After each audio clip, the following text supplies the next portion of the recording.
నేర్చుకోబోతున్న అంశం, యేసుక్రీస్తు శరీరం నిజమైన ఆహారమా, యేసుక్రీస్తు రక్తం నిజమైన పానమా.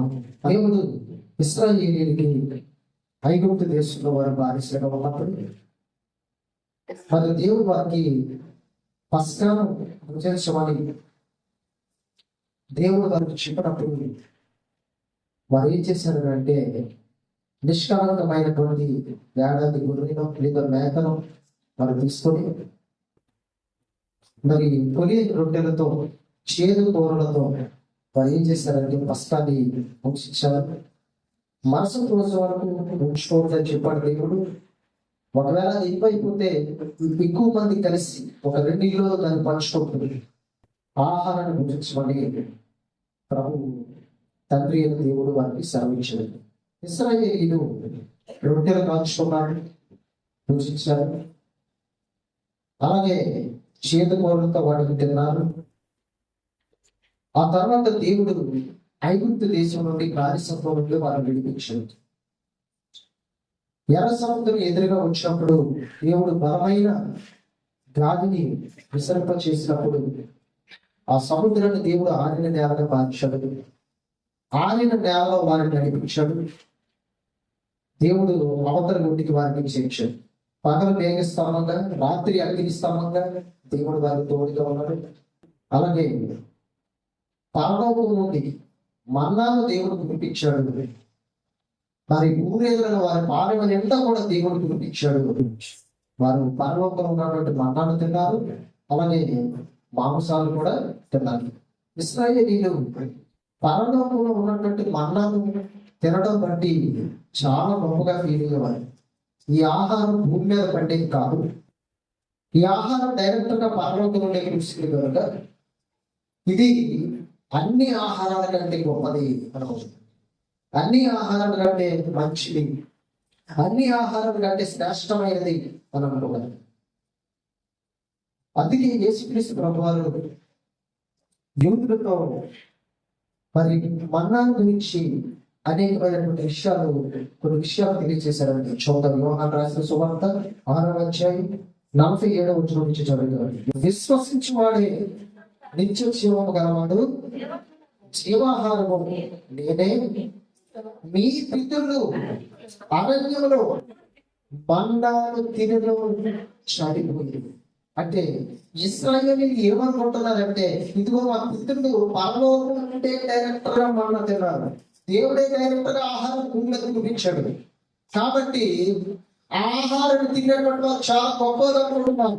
కానీ ప్రభు ఏం చెప్తున్నారంటే, మీ పితరులు అరణ్యంలో మన్నాను తిన్నా సరే వాళ్ళు ఏమైపోయారంటే చనిపోయారు.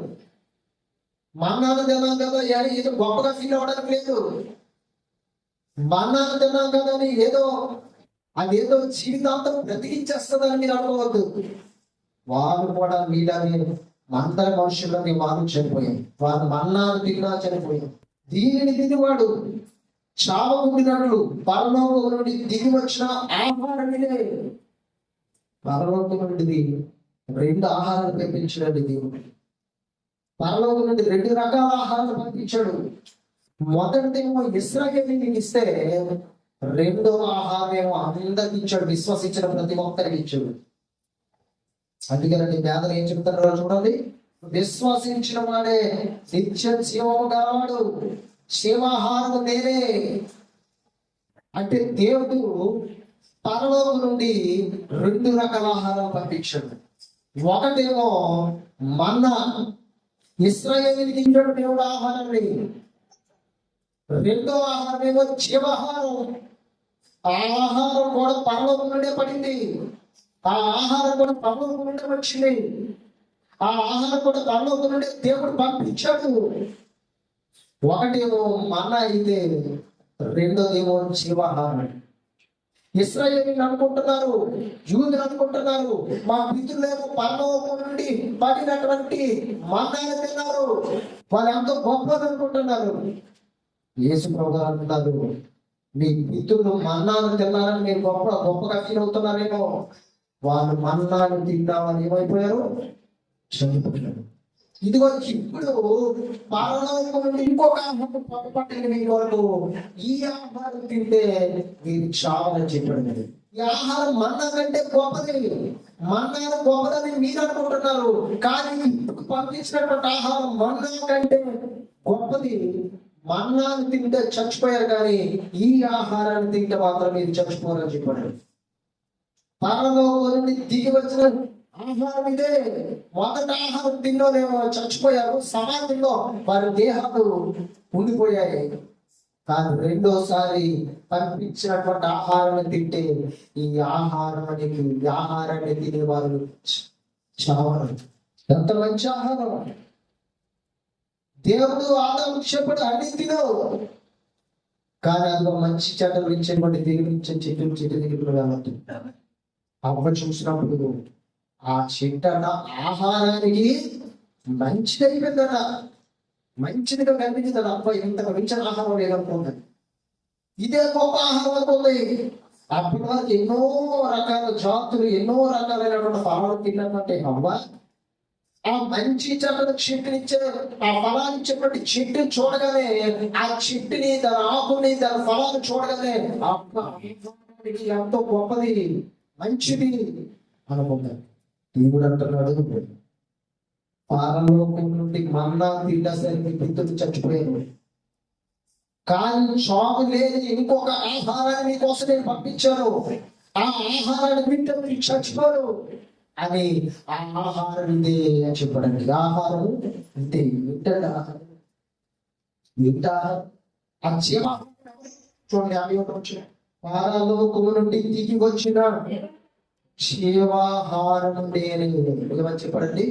ఎంతకీ ఆహారం అంటే ఏంటని అనుకుంటున్నారు మీరు? ఆహారం ఇంకేదో కాదు, ఆహారం ఇంకేదో అనుకోవద్దు. ఆ ఆహారం ఎవరంటే పరలోకం నుండి దిగి వచ్చిన జీవాహారము. ఇదిగో నేనే అని చెప్పాను. నేనే పరలోకం నుండి దిగి వచ్చిన జీవాహారం నేనే. దేవుడు నేల నుండి మంచి చెట్టును పెంపొందించిన వృక్షాన్ని, జీవ వృక్షాన్ని ఏదైనా తోటలో దేవుడు ఒలిపిస్తే ఆదాము హవ్వకి చెప్పుడు అన్ని తినాలంటే అన్ని తిన్నారు, కానీ జీవాహారాలు జీవాన్నిచ్చేటువంటి ఆ చెట్టు దగ్గరికి వెళ్ళలేదండి. జీవవృక్షం దగ్గరికి వెళ్ళదు వాళ్ళు. మంచి చెట్టు తెరనిచ్చే వృక్షం దగ్గరికి వెళ్ళారు, కానీ జీవాన్నిచ్చేటువంటి జీవవృక్షం దగ్గరికి వెళ్ళలేదు. తెల్లలేదండి. దేవుడు మనుషులకి అప్పగించిన జీవాహారాన్ని, దేవుడు మొదటి మనిషి అయిన ఆదాముకి, మొదటి మనిషి అయినటువంటి హవ్వకి దేవుడు మొదటి ఇచ్చాడు. తినండి జీవాహారానికి. ఈ ఆహారం తింటే మీరు చచ్చిపోరు. అందుకేనండి దేవుడు ఎందుకు ఆదాముని హవ్వను బయటికి పంపించేసాడో తెలుసా? ఎందుకు దాని చుట్టూ కూడా కెరూబులను కాపలా పెట్టాడో తెలుసా? ఎందుకు ఏదైనా చోట ఏదైనా గేట్ దగ్గర దేవుడు కట్ట జ్వాల నిలవబెట్టాడో తెలుసా? చూడండి, ఎందుకు అసలు నిలవబెట్టాడు చూడండి. అది కాదు 3:42 చదువు. దేవుడైన యెహోవా ఇదిగో మంచి చెడ్డల్ని ఎరిగినట్లు ఆదాము మనలో ఒకరి వంటి వాడు ఆయన. కాబట్టి అతడు ఒకవేళ చెయ్యి చాచి జీవ వృక్ష ఫలములు కూడా తీసుకొని తిని నిరంతరము జీవించుదేమో. అంటే ఆదాము హవ్వ అంత ముందంతా కూడా ఏదే తోటలో ఉన్నారని ఏం చేయలేదు వాళ్ళు? ఆ జీవవృక్ష ఫలాన్ని తినలేదండి. తినలేదు. తినమని దేవుడికి చెబితే అన్ని ఫలాలు తిన్నారు. ఆఖరి మంచి వృక్షఫలం కూడా తినేశారు, ఆ పండు కూడా తినేశారు. కానీ ఏ ఫలాన్ని అయితే దేవుడు నిరంతరము వారు జీవించాలని ఆ ఏదైనా తోటలో దేవుడు ఉంచాడో, ఏ ఫలాన్ని తింటే నిరంతరము వారు జీవిస్తారని, చావు లేని జీవితాన్ని ఇవ్వడానికి దేవుడు ఆ ఏదైనా తోటలో జీవవృక్ష ఫలాన్ని నాటాడో, ఆ ఫలం దగ్గరికి ఆ చెట్టు దగ్గరికి వెళ్ళలేకపోయాడు. అక్కడ వెళ్ళి పండు తెప్పుకోలేకపోయారు. ఆ జీవవృక్ష ఫలం తినలేకపోయారు. మంచి చెట్లు తినిపించే వృక్షాలను తీసుకుంటారు దేవుడు.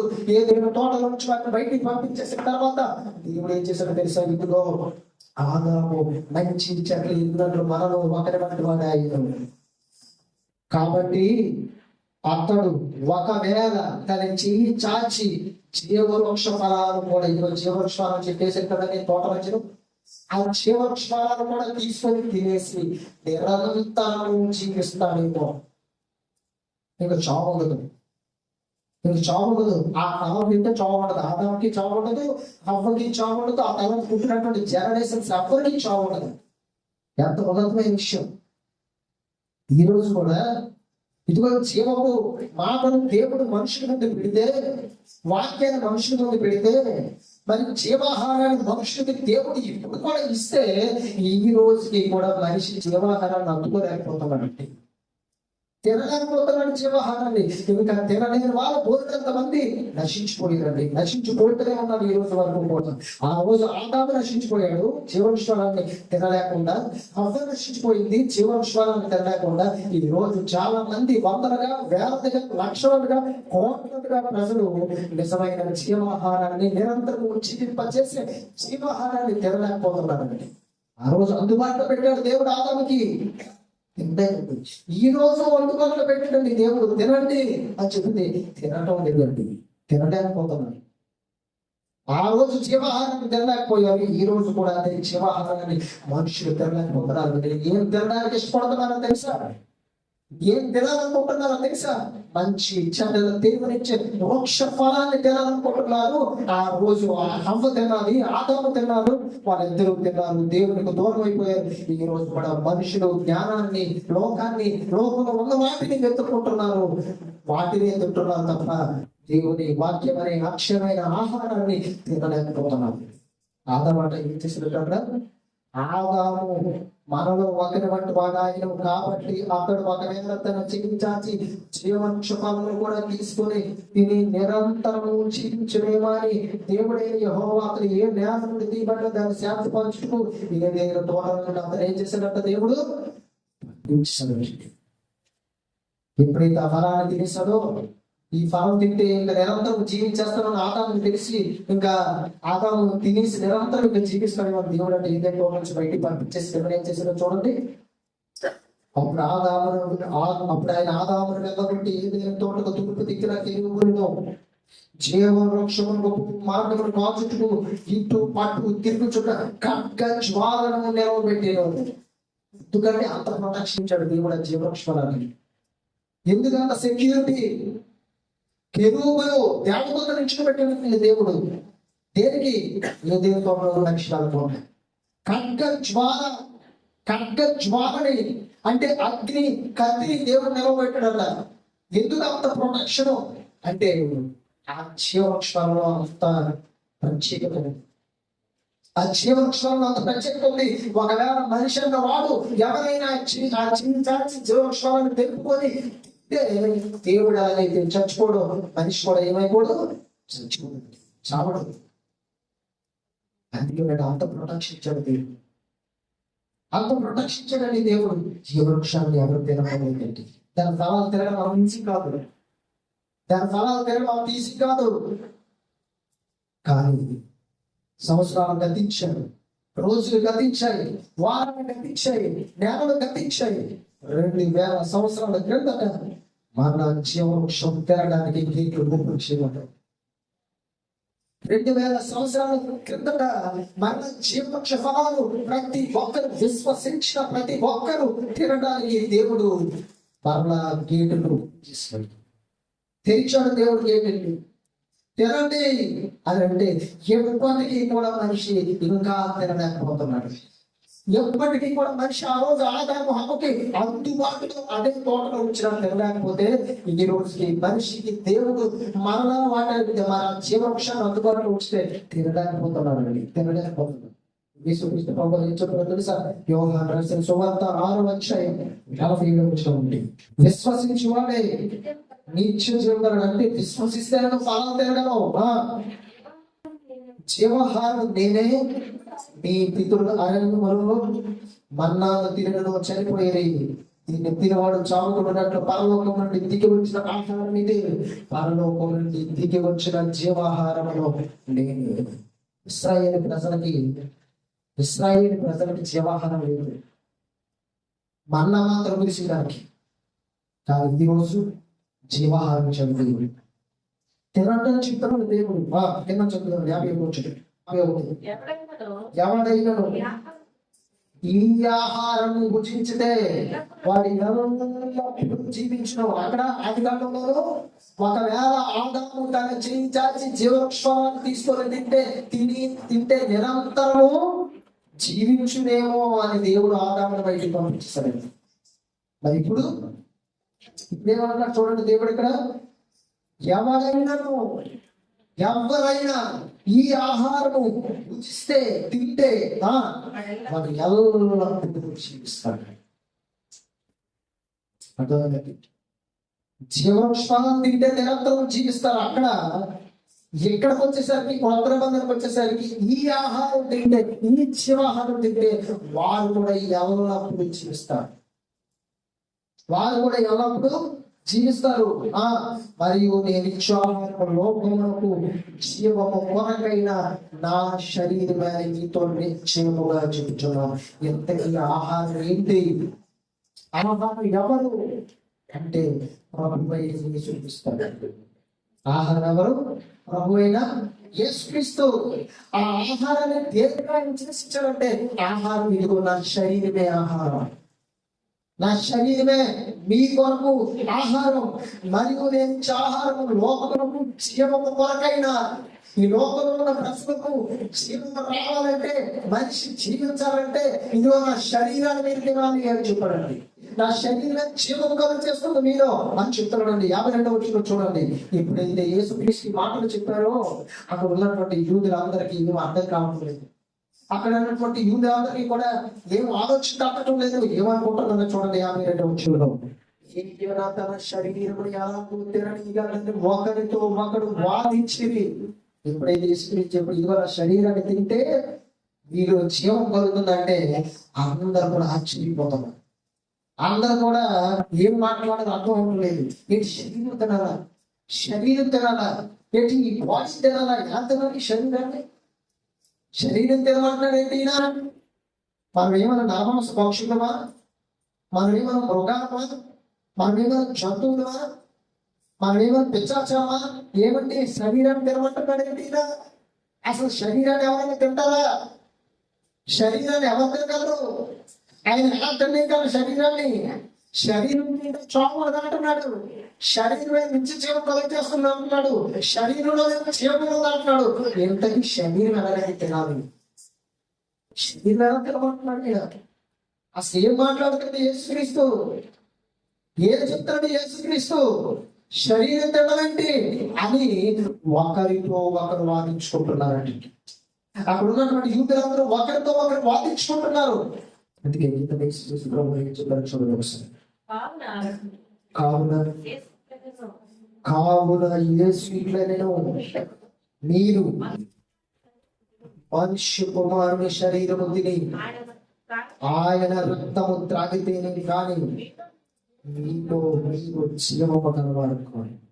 ఏమనంటే ఎప్పుడైతే శరీరం తినమంటున్నా, శరీరం తినమని చెప్పాడో అప్పటికే వాళ్ళందరికీ కూడా గందరగోళంగా ఉంది. శరీరం తినమంటాడు మొదతో బాధించుకుంటున్నారు. ఇంకొక విషయాన్ని కూడా చెప్పాడు ప్రభు వెంటనే. ఏమని చెప్పారు? మీరు మనుష్య కుమారుని శరీరం తిని ఆయన రక్తం త్రాగితేనే కానీ మీలో మీరు జీవం గలవారు కాదు అని చెప్పేసి. అసలు మీరు జీవం రావాలంటే మీరు నా శరీరం తినాలి. మీకు జీవం రావాలంటే ఇదిగో నా రక్తాన్ని మీరు త్రాగాలని చెప్పాడు. నా రక్తాన్ని మీరు త్రాగాలి, నా శరీరం మీరు తినాలి అంటే ఇంటికి అర్థం కావడం లేదండి.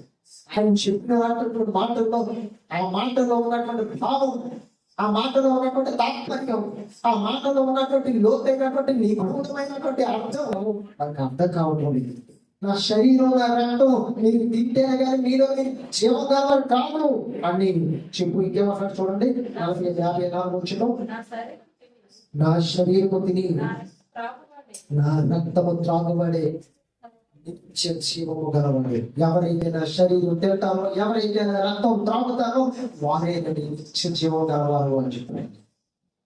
ఇంతగా శరీరం ఆయన బ్రతికొండగా శరీరాన్ని ముఖం తీసుకొని తినడమా?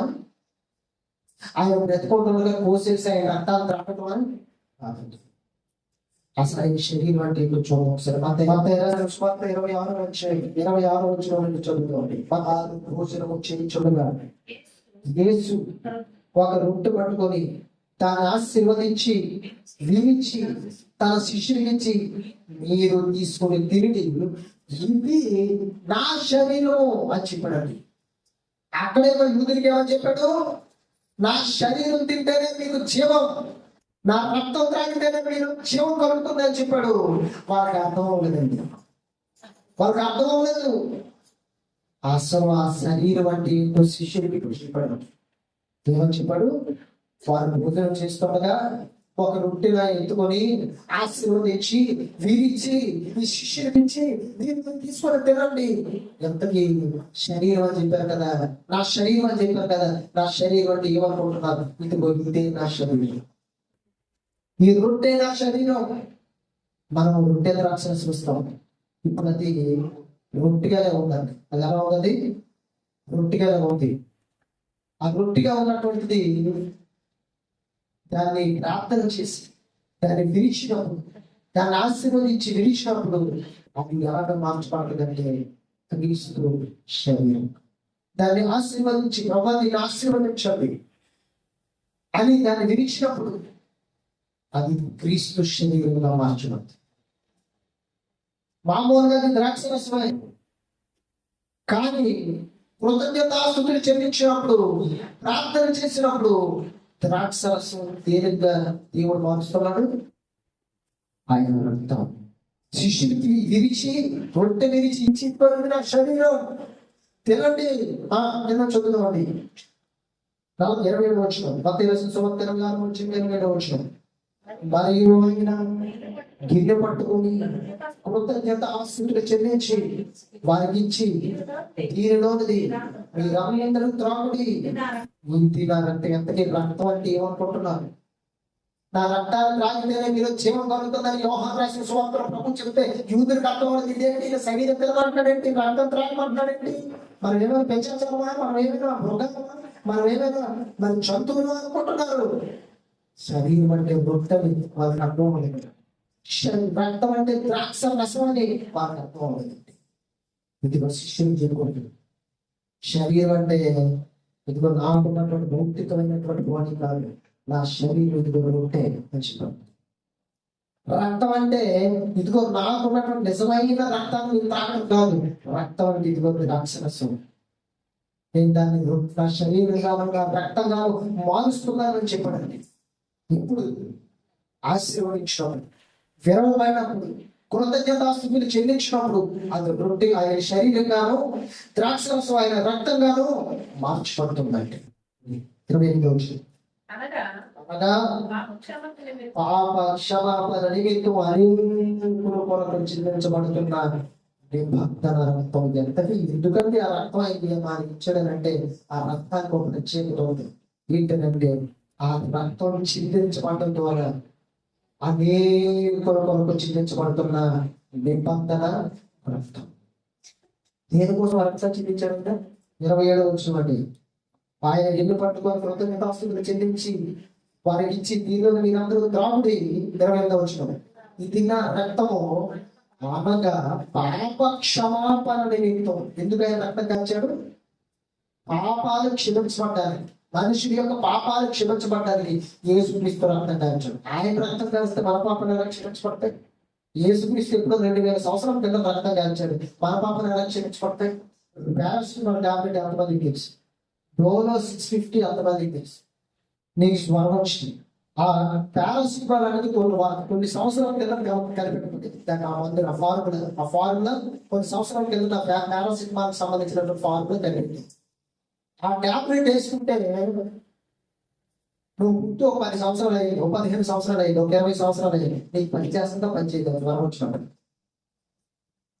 ఆ ఫార్ములా పని చేస్తుందా పని చేయదు? పని చేస్తుంది. అదేంటో అప్పుడు తయారు చేయబడినటువంటి ఫార్ములా ఇప్పుడు నాకు ఎలా పని చేస్తుంది అంటే పని చేస్తుంది అంతే. నువ్వు వేసుకుంటే లోపల పని చేస్తుంది. అలాగే 2000 సంవత్సరాల కిందట మనుషులందరి కోసం కూడా పవిత్రమైన రక్తాన్ని కాల్చిన యేసుక్రీస్తు రక్తం మనుషులు విశ్వసిస్తే నువ్వు అంగీకరిస్తే, నువ్వు మారు మనసు పొందితే యేసుక్రీస్తు రక్తం నీ పాపాన్ని కూడా ఏం చేస్తుంది? పనిచేస్తుంది. నీ పాపాన్ని తొలగిస్తుంది. పారాసిటమాల్ ఎలాగైతే నీకు ఉన్నటువంటి జ్వరాన్ని తొలగిస్తుందో, తగ్గిస్తుందో, ప్రభు అయిన యేసుక్రీస్తు రక్తం అలాగే నీలో ఉన్న పాపాన్ని కూడా తీసివేస్తుంది, పాపాన్ని క్షమిస్తుంది. ఇలా మనం చెప్పుకుంటూ పోతే బోర్డు విషయాలు చెప్పుకోవచ్చు, బోర్డు విషయాల గురించి చెప్పుకోవచ్చు. అది కూడా పాప క్షమాపణ వ్యక్తులు చింతించబడుతున్న నిబంధన రక్తం. గొర్రెల యొక్క, మేకల యొక్క, వెద్దుల యొక్క, పశువుల యొక్క రక్తంతో నిబంధన చేస్తే, పక్షుల యొక్క రక్తంతో నిబంధన చేస్తే, కొత్త నిబంధనలో తన కుమారుడైన యేసుక్రీస్తు యొక్క రక్తంతో మనుషులందరితో నిబంధన చేసినట్టు. మళ్ళా యోహాను రాసిన సువార్తలో ఆ మాట చదువుతాం. యోహాను రాసిన సువార్త 6వ అధ్యాయం 54వ వచనం. నా శరీరము తిని నా రక్తము త్రాగువాడే నిత్య జీవం కలవాడు. అంటే మీకు ఏమంటాం? శరీరం అనగా ఏంటంటే యేసుక్రీస్తు శరీరం అనగా ఏంటి చెప్పండి. ఆయన రక్తం అంటే ఏంటి? ద్రాక్షరసం. అంటే ఎప్పుడు రొట్టె శరీరంగాను ద్రాక్షరసం రక్తంగాను మార్చబడుతుంది? ఆశీర్వదించి విడిచినప్పుడు, కృతజ్ఞతాస్తుతులు చెల్లించినప్పుడు ఆయన శరీరంగాను ఆయన రక్తంగాను మార్చబడింది. ఇప్పుడు చదువుతున్నాం 54 నా శరీరం తిని అనే శరీరం దగ్గర ఏమన్నా మనం అర్థం చేసుకోవాలి? రొట్టె. రెండోది నా రక్తం అనే దగ్గర ఏమని అర్థం చేసుకోవాలి? ద్రాక్షరసం. రొట్టె తిని ద్రాక్షరసం త్రాగితేనే మీలో ఏదైతే త్రాగువాని నిత్య జీవము కలవాడు. అంచె దినమున నేను వానిని వెతుకుతున్నాను. అంచె దినం అంటే చిట్ట చివరి దినం, చిట్ట చివరి దినం.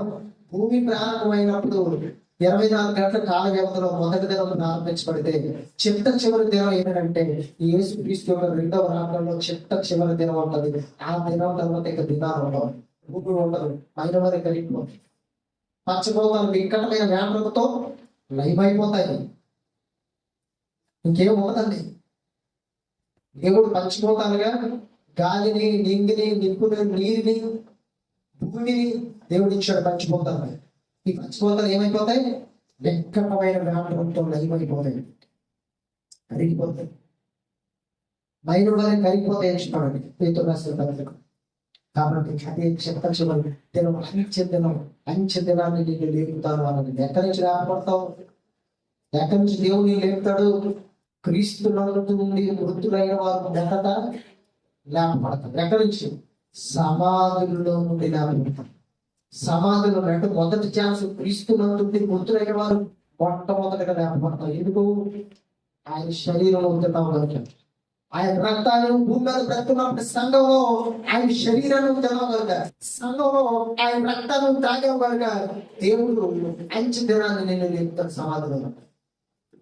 క్రీస్తు నందుండి అంటే క్రీస్తు శరీరాన్ని తిన్నావు, క్రీస్తు రక్తాన్ని త్రాగావు కనుక, క్రీస్తులను చూపిస్తున్నావు కనుక, క్రీస్తు వరకు జీవిస్తే నేను ఏం చేస్తానంటే అంచె దినాన్ని లేపుతాను. క్రీస్తు నందుండి మృతులైన వారు మొదట తర్వాత చదువు. నా శరీరము నిజమైన ఆహారము, నా రక్తము నిజమైన పానం. అంటే ఆహారాలు భూమి మీద చాలా ఉన్నాయి. అవన్నీ కూడా మనిషిని కొద్ది రోజులు బ్రతికించేవి, కొద్ది నెలలు బ్రతికించేవి, కొద్ది సంవత్సరాలు బ్రతికించేవి, నీ ఆయుష్కాలం ఉన్నంత వరకు బ్రతికించేవి. కానీ నిజమైన ఆహారం నేను ఎల్లప్పుడూ బ్రతికించేది, నిజమైన పానం నేను ఎల్లప్పుడూ జీవింపచేసింది. అదే యేసుక్రీస్తు శరీరం, అదే యేసుక్రీస్తు యొక్క రక్తం. నిజమైన ఆహారం, నిజమైన పానం అంటే యేసుక్రీస్తు శరీరాన్ని ధరించుకొని ఈ భూమి మీదకి ఎందుకు వచ్చాడనంటే ఆహారంగా వచ్చాడు. ఆహారంగా వచ్చాడు. ఏదేదో తోట ఆయన ఆహారంగా ఉంటే ఆదాము తినలేకపోయాడు, అవ్వ తినలేకపోయింది. 7,000 సంవత్సరాల క్రిందట యేసుక్రీస్తు భూమికి వచ్చాడు ఆహారంగా, నిజమైన ఆహారంగా, నిజమైన పానముగా ఈ భూమికి యేసుక్రీస్తు వచ్చాడు. తింటున్నారా జనాలంటే? తినకుండా ఆహారం యేసుక్రీస్తు అనేటువంటి జీవవృక్షం దగ్గరికి వెళ్ళలేకపోతున్నాను, వాక్యం దగ్గరికి వెళ్ళలేకపోతున్నాను, ఆయన మాటల దగ్గరికి రాలేకపోతున్నాను, యేసుక్రీస్తు శరీరాన్ని వెళ్ళలేకపోతున్నారు. మొదటి శతాబ్దంలో ఉన్నటువంటి క్రైస్తవులు ఆహారాన్ని ఎలా పూజించారో తెలుసా? మొదటి శతాబ్దంలో క్రైస్తవులు జీవాహారాన్ని, దేవుని యొక్క మాటలు, దేవుని యొక్క శరీరాన్ని, దేవుని యొక్క రక్తాన్ని జీవం కలిగించి జీవాన్ని ఇచ్చేటువంటి జీవాహారాన్ని ఎలా పూజించారో తెలుసా? చూడగలరు ఒకసారి అపోస్తల కార్యములు 2వ అధ్యాయం 46-47 వచనాలు. మరియు వారు ఏక మనస్కులై ప్రతి దినము దేవాలయములో తప్పక కూడుకొనుచు, ఇంటెంట రొట్టె విరుచుచు, దేవుని స్తుతించుచు, ప్రజలందరి వలన దయ పొందిన వారై ఆనందంతోనూ నిష్కపటమైన హృదయంతోనూ ఆహారం భుజించుచుండి. ఎలాగండి ఆహారం తింటున్నారు? ఎలాగండి జీవాహారాన్ని వాళ్ళు భుజిస్తున్నారు అని అంటే చూడండి, చెప్తున్నాడు వాళ్ళందరూ కూడా ఒకే మనసు, సంఘం అంతా కూడా ఒకే మనసు కలిగి ఉన్నారు. ఏక మనసు, వారు ఏక మనసుకుడై ఒకే మనసు కలిగిన మన సంఘం అంతా కూడా ప్రతి దినము దేవాలయంలో తప్పక కూడుకొనుచు. ఏమంటే వారానికి ఒక్క రోజు ప్రార్థన మందులు ఇవ్వబడతా, వారానికి ఒక్క రోజు రావడానికి ఎంతో మంది రాలేకపోతున్నారు. మరి మొదటి శతాబ్దంలో క్రైస్తవులు ఏం చేసినా తెలుసా? ప్రతిరోజు దేవాలయం కూడుకునేవారు. అలాగా తప్పకుండా ప్రతి దినం ప్రతిరోజు దేవాలయం కూడుకునేవారు. చూడండి ఎలా ఉన్నారు. దేవుని మీద ఆసక్తి ఎలా ఉంటుందో జాగ్రత్తగా చూడండి. దేవుని మీద ఆసక్తి. ప్రతి దినం కూడా దేవాలయంలో కూడుకున్నారు. వాళ్ళందరూ కూడా ప్రతి దినం దేవాలయంలో కూడుకున్నారు. ఇంటింత రొట్టె విరిచు అంటే వారు ఎక్కడ కూడుకుంటే అక్కడ ఆ ఇంటి దగ్గర రొట్టె విరిచేవారు. ఏ ఇంటి దగ్గర వాళ్ళందరూ కూడా దేవుని స్తుతించడానికి కూడుకుంటే ఆ ఇంటి దగ్గర రొట్టె విరిచేవారట. దేవుని స్తుతించుచు ప్రజలందరి వాళ్ళందరి పొందిన వారై ఆనందంతోనూ నిష్కపటమైన హృదయంతోనూ ఆహారం పుచ్చుకుంటున్నట్టు. ఆనందంతో దేనికి ఆనందం? ఇదిగో ఒకప్పుడు అపరాధిగా పాపిగా ఉన్న నన్ను నా ప్రభు అయిన యేసుక్రీస్తు రక్తం నిరపరాధిగా చేసి నీతిమంతులుగా మార్చింది అని ఆనందం. నరకానికి వెళ్ళిపోవలసిన నన్ను యేసుక్రీస్తు రక్తం ఆయన దేవుని ముగ్గురితో కడిగి నన్ను తప్పించి అన్నటువంటి ఆనందంతో నిష్కపటమైన హృదయం. అంటే ఎటువంటి కపటం లేదండి, ఎటువంటి ద్వేషం లేదండి, ఎటువంటి పగ లేదండి, ఎటువంటి అసూయ లేదండి, ఎటువంటి క్రోధం లేదండి, అసలు హృదయంలో పాపం లేదండి. పాపంగా నిష్కపటంగా స్వచ్ఛమైన యథార్థమైన మనసుతో ఒకరి ఎడలు సహోదరులు కలిసి దేవుని ఆరాధించడానికి, దేవుని స్తుతించడానికి, రొట్టె వినవడానికి, ద్రాక్షరసం తీసుకోవడానికి, ప్రభు శరీరం తినడానికి, ప్రభు యొక్క రక్తాన్ని త్రాగడానికి వాళ్ళందరూ కూడా కూడుకున్నారట. నిష్కపటమైన హృదయంతో ఆహారం భుజిస్తున్నారు, జీవాహారాన్ని భుజిస్తున్నారు. పరలోకం నుండి దిగి వచ్చిన జీవాహారాన్ని ఏం చేస్తున్నారు? భుజిస్తున్నారు. ఆయన శరీరం భుజిస్తున్నారు, ఆయన రక్తం భుజిస్తున్నారు. నిష్కపటమైన అస్సలు కపటమైంది స్వచ్ఛమైన మనసు, స్వచ్ఛమైన హృదయంతో నిష్కపటమైన హృదయంతో ఆహారాన్ని ఏం చేస్తున్నారు? భుజిస్తున్నారు. రోజు రొట్టె శరీరం, ఆయన శరీరాన్ని తీసుకుంటున్న నీవు, ఆయన రక్తాన్ని తాగుతున్న నీవు నీ హృదయంలో ఆనందం కలగని నా కొరకు తన రక్తం అంతా కాల్చి అనీతిమంతురాలుగా పాపిగా ఉన్న దోషిగా ఉన్న నన్ను ఆయన రక్తం ద్వారా కడిగి ప్రతి అపరాధాన్ని తీసివేసి నా మీద ఉన్న ప్రతి కాడిని విరగొట్టి ఆయన ఏం చేశాడనంటే నిరపరాధిగా, నీతిమంతుడిగా, పరిశుద్ధుడిగా ఆయన అదే నన్ను మార్చాడు అని మన జీవితంలో ఆనందం కలిగింది. రెండవది ఏంటో తెలుసా? నిష్కపటమైన హృదయంతో, కపటం లేకుండా స్వచ్ఛంగా ప్రేమతో మరి ఆప్యాయతతో యథార్థతతో దేవుని సన్నిధిలో ఏం చేసినారంట? భోజనము చేసినట్టు చిన్నది క్రైస్తవుడు కానీ రొట్టె తీసుకుంటున్నప్పుడు, అలాగే ద్రాక్షరసం ఆయన రక్తం త్రాగుతున్నప్పుడు అపోస్తలులాగా మొదటి శతాబ్దంలో ఉన్న సంఘం లాగా ఆనందం వచ్చిందనంటే యోహాను రాసిన సువార్తలను చదవండి. 6వ వచనం, నా శరీరము తిని నా రక్తము త్రాగువాడు నా యందును నేను వాని యందును నిరీక్షితము. ఎందుకంటే ప్రభు శరీరాన్ని తింటే ప్రభు రక్తం తాగితే ఏం జరుగుతుంది అనుకున్నారు? నీవు ప్రభువులో ఉంటావు, ప్రభువు నీలో ఉంటావు. ఎందుకు? ఆయన శరీరం తింటున్నావు కనుక, ఆయన రక్తాలు త్రాగుతున్నావు కనుక నువ్వు ప్రభుత్వం ఉంటావు, ప్రభువు నీలో. అంత కూడా ఎందుకు చేయాలి? ప్రభువుని జ్ఞాపకం చేసుకోవడానికి ప్రభా నా కొరకు ఎంత గొప్ప త్యాగం చేశావు, ఎంత గొప్ప కార్యం చేశావు అయినా, నశించిపోయిన నన్ను వెతికి రక్షించావు, నీ రక్తం ద్వారా నా ప్రతి పాపాన్ని కలిగిస్తావు, నీ శరీరం ద్వారా నువ్వు పొందిన దప్పడం పాపం అనే రోగం నుండి నాకు స్వస్థత ఇచ్చు అని జ్ఞాపకం చేస్తుంది. ప్రభు జ్ఞాపకం చేసుకుంటూ ఆయన శరీరాన్ని బట్టి, ఆయన రక్తాన్ని బట్టి దేవుని స్తుతిస్తూ ఆనందంతో, నిష్కపటమైనటువంటి హృదయంతో ఆ శరీరాన్ని తింటూ, ఆయన రక్తాన్ని త్రాగుతూ, ప్రభు వచ్చి వరకు కూడా ఆయన మరణాన్ని ఏం చేయమని చెప్పాడంటే ప్రకటించాలి. ఎందుకంటే ప్రభు శరీరం ఎంత గొప్పదో, ప్రభు రక్తం ఎంతమంది పాపలు పరిశుద్ధంగా మార్చిందో ప్రకటించవలసిన కూడా బాధ్యత ఉన్నది కనుక నువ్వు ప్రకటించిందేనా. అందుకని మీ యేసు చెప్పాడు, ఇది నేను చేసేటప్పుడు నన్ను జ్ఞాపకం చేసుకోవట్లేదు. నన్ను జ్ఞాపకం చేసుకోవాలి, మీరు మర్చిపోకూడదు, నన్ను జ్ఞాపకం చేసుకోవాలని చెప్పాడని. ఒంటి విరిచిన ప్రతిసారి, ద్రాక్షరసం త్రాగిన ప్రతిసారి ప్రభు ఏం చేయాలి, మనం జ్ఞాపకం చేసుకోవాలి. కాబట్టి యేసుక్రీస్తు శరీరం నిజమైన ఆహారం, యేసుక్రీస్తు రక్తం నిజమైన పానం. ఇది ఎల్లప్పుడూ దేవుని కొరకు ప్రతిజ్ఞ చేసింది. ప్రభు వచ్చేటప్పుడు మంచి దినాన్ని లేపేది, పరలోకానికి నిన్ను తీసుకొని